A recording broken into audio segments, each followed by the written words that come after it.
Okay, let's get right into it.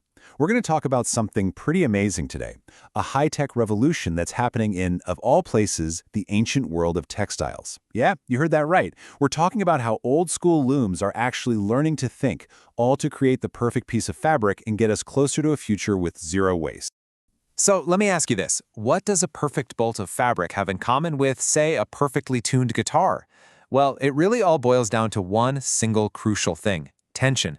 You see, just like a guitar string, the threads on a loom have to be tuned just right.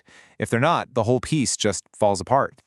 And this isn't a new problem. For literally thousands of years, weavers have been locked in this delicate balancing act. They've been battling with this one critical variable that can either make their work beautiful or completely ruin it. And that variable? It's called warp tension. Think of these threads as the backbone of the fabric.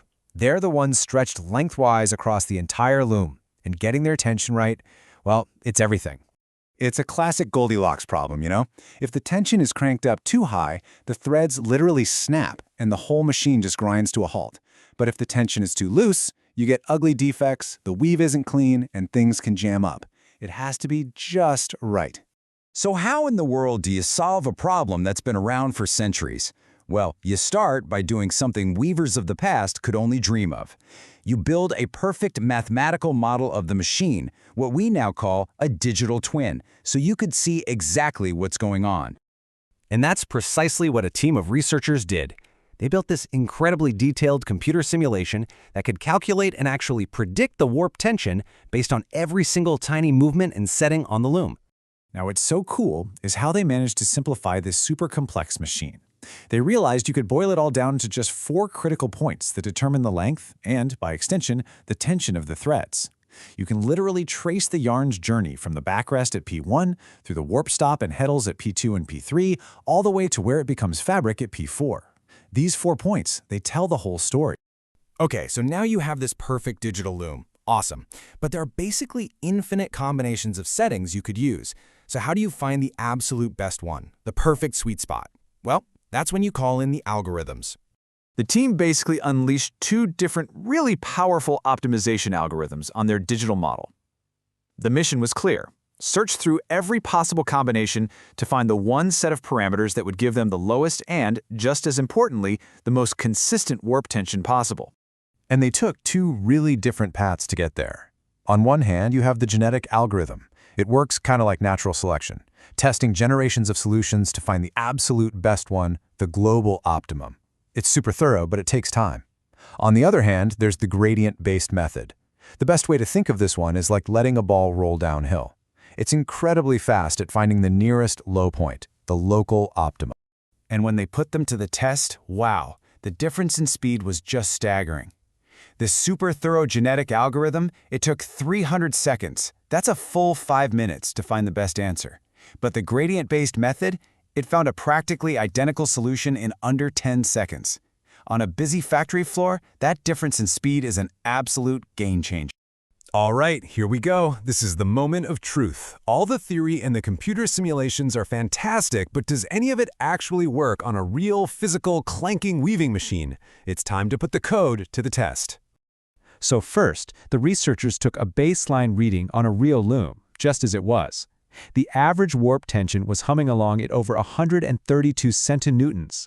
Now remember, the goal is low and steady, so this number, it represents a really high-stress situation for those threads. Then they plugged in the new settings that the algorithm had discovered, and the result?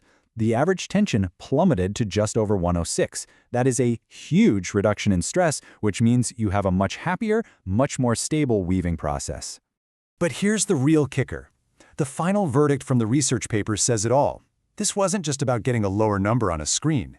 The actual real-world result was that the fabric defects, the very thing they were trying to fix, they just vanished. It was a complete success. Now this one experiment is really a sign of a much, much bigger trend. We're talking about the dawn of intelligent, self-optimizing factories. Factories that don't just blindly follow instructions, but actively work to make their own performance better. And hey, this isn't science fiction anymore. This is happening right now. Companies like SmartX are putting AI-powered cameras directly onto knitting machines and looms. They're watching every single thread, in real time, to catch defects the second they happen. The end goal here is incredible: a factory with zero waste. Just look at this case study from a textile company called Merboy Textile. The SmartX AI system was able to tell them exactly where their defects were coming from. 60% were from needles or sinkers, 30% were yarn problems, and the last 10% were things like oil stains or holes. Having that data in real time means they can fix problems instantly, not at the end of the day. But beyond all the data, it's really about the people. A machine operator at that factory, Merv Erden, said it perfectly. She said that this tech makes her more comfortable and confident, knowing that her work is perfect. It's not about replacing people. It's about giving them superpowers. And that brings us to one last, really fascinating question. For all of human history, making things has been about skill, about intuition, about the human touch.